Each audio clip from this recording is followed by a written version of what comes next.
उम्मीद है दोस्तों आप सब लोग बढ़िया होंगे और स्टॉक मार्केट से 2000 रुपये से कमा रहे होंगे। आज 27 अक्टूबर है और आईटीसी के स्टॉक के बारे में बात करेंगे कि आईटीसी के स्टॉक का टारगेट दिवाली से पहले तक क्या हो सकता है, कहाँ तक स्टॉक भाग सकता है और हम किन टारगेटों के लिए खेलें अगर आप पहले से स्टॉक में हैं तो।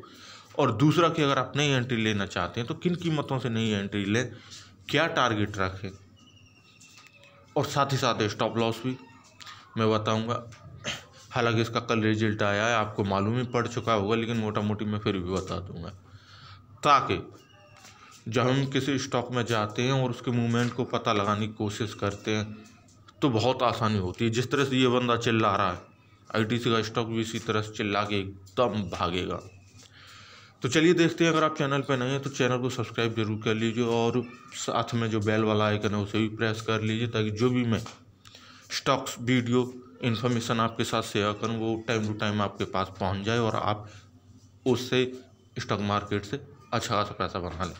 मेरी लास्ट वीडियो एशियन पेंट और डाबर पे थी, दोनों ही स्टॉक भागे, दोनों ही वीडियो बिल्कुल ट्रू साबित हुई। बाकी और भी जितने भी वीडियो और स्टॉक्स पड़े हुए हैं चैनल पे, लगभग क्या सारे के सारे स्टॉक्स अपने टारगेट को हिट करते हैं। सो कभी मिस मत कीजिए वीडियोज़ को।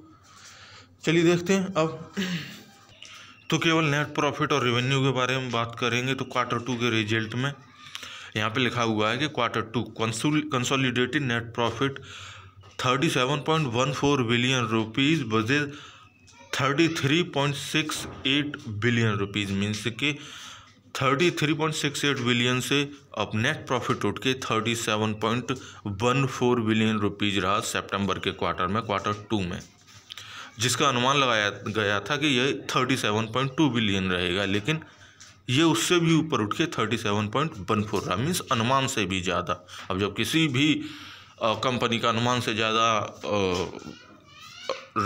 नेट प्रॉफिट या फिर रेवेन्यू आता है तो फिर ऐसे में स्टॉक में तेज़ी के साथ इन्वेस्टर आते हैं और इन्वेस्टर आएंगे तो फिर स्टॉक ऊपर की तरफ चढ़ेगा। और इसके बाद है कि क्वार्टर 2 रेवेन्यू 148.4 बिलियन रुपीज़ बजे 131, यानी 131.5 बिलियन। जो क्वार्टर 2 का रेवेन्यू है वो 148.4 बिलियन रुपीज़ रहा, जो कि पिछली बार 131.5 बिलियन रुपीज़ था। ये ईयर ऑन ईयर बेस पे है, यानी 131.5 से उठ के 148.4 बिलियन रुपीज़ हो गया रेवेन्यू। सो मीन्स के रिजल्ट तो ठीक ठाक है। अब देखते हैं कि भाई टारगेट कहाँ तक जाएंगे। ठीक है ना, आपने नेट प्रॉफिट जान लिया, रेवेन्यू जान लिया, दोनों ही उठे हुए हैं ना। अब टारगेट और स्टॉप लॉस, किसी भी कंपनी के रिजल्ट और उसकी ग्रोथ की असली picture year on year base पे ही मालूम पड़ती है, क्योंकि क्वार्टर बाई क्वार्टर रिजल्ट्स ऊपर नीचे होते ही रहते हैं। कभी किसी क्वार्टर में अच्छा आ गया, किसी का क्वार्टर में ख़राब हो गया, लेकिन ईयर टू ईयर हम देखेंगे सालाना बेस पे, तब हमें पिक्चर मालूम पड़ेगी कंपनी घाटे में जा रही है, प्रॉफिट में जा रही है। तो ईयर ऑन ईयर बेसिस पे देखने का ये फ़ायदा रहता है। बाकी क्वार्टर ऑन क्वार्टर देखने का ठीक है, लेकिन कोई ख़ास फ़र्क नहीं पड़ता है। तो ये आईटीसी का मैक्सिमम प्राइस मूवमेंट है 2002 में। ये कहाँ था और कहाँ पहुँच गया अब, ठीक है ना। तो इसने अपना जो हाई बनाया 52 बिक का हाई 265.30 रुपया है, 265.30 रुपीज़। और उसके बाद से जो भी मार्केट में गिरावट आई और प्रॉफिट बुकिंग हुई तो उसके चलते स्टॉक ने अपना एक लो भी बनाया और लो बनाने के बाद ऊपर भी उठ गया। तो प्रॉफिट बुकिंग और स्टॉक का मूव ऊपर की तरफ ये हमेशा चलते रहते हैं, हमेशा चलने वाली प्रक्रिया है। अगर ये न चलेंगे तो फिर स्टॉक ऊपर ही नहीं जाएगा, और ऊपर पहुंच भी गया तो आईआरसीटीसी की तरह धड़ाम से नीचे गिर जाएगा, तो ऐसे में बहुत नुकसान हो जाएगा। लेकिन ठीक है कि थोड़ी प्रॉफिट बुकिंग होती रहती है। 10.12%, यानी कि 10.12% ऊपर से नीचे ये गिर चुका है। कोई खास गिरावट भी नहीं है, और बेहतरीन स्टॉक्स जो होते हैं अगर ऊपर से नीचे 10%, 12% और 15% तक भी टूट जाए तो कोई फ़र्क नहीं पड़ता है। उसके बाद हाँ हम कह सकते हैं कि स्टॉक नीचे की तरफ जा रहा है। तो यही वो रीज़न है, यही जो चीज़ें मैं आपको बताता हूँ, ये भी एक चीज़ आप याद कर लीजिए।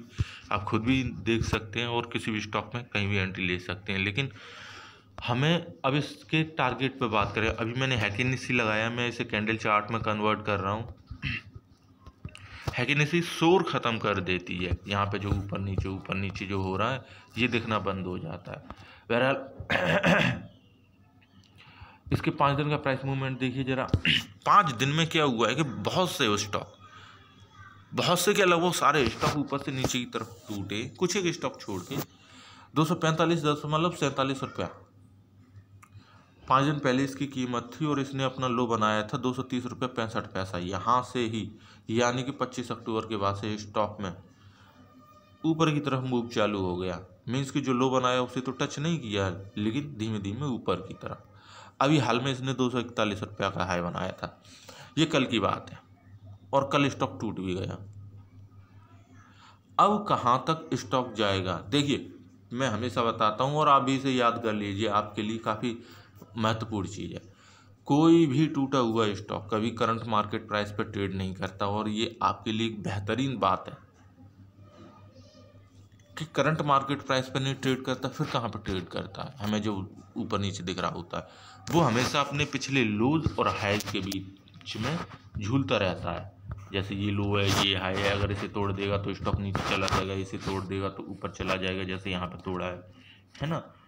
तो इस तरह से अब देखिए 1 साल का प्राइस मूवमेंट लगाते हैं, देखिए ये स्टॉक अभी कहाँ ट्रेड कर रहा है। जैसे कि मैंने बताया ये स्टॉक ट्रेड कर रहा है यहाँ पे करंट मार्केट प्राइस देखिए 238 रुपया, और ये मतलब इसे तोड़ नहीं पा रहा है। अगर ये स्टॉक इस कीमत को तोड़ देगा तो इसके बाद ये सीधा, इसकी कोई प्रॉब्लम नहीं होगी, सीधा यहाँ पे जाके बैठेगा। और अगर ठीक है यहाँ पे जैसे अभी हर्डल है तो थोड़ा सा ऊपर नीचे होगा, लेकिन स्टॉक फिर ऊपर की तरफ भाग जाएगा, ठीक है ना।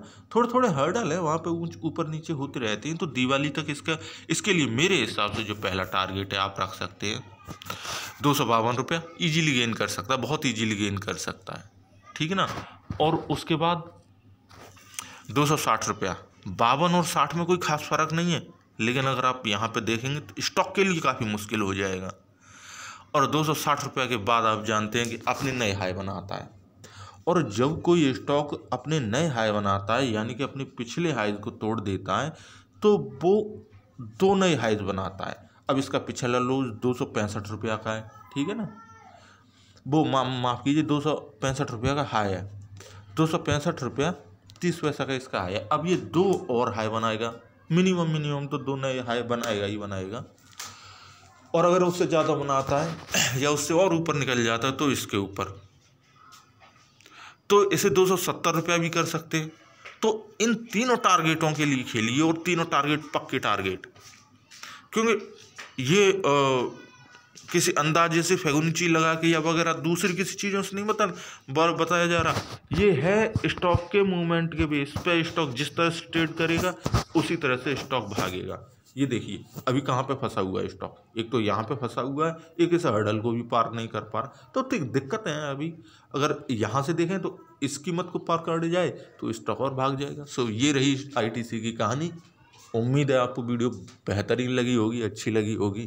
तो वीडियो को लाइक ज़रूर कीजिए और यार दोस्तों के साथ शेयर ज़रूर कीजिए। Thank you very much. और कोई भी क्वेश्चन हो, कमेंट हो, आप मेरे को यूट्यूब में कमेंट कर सकते हैं या फिर मेरे व्हाट्सएप पर केवल व्हाट्सएप कर सकते हैं। Thank you.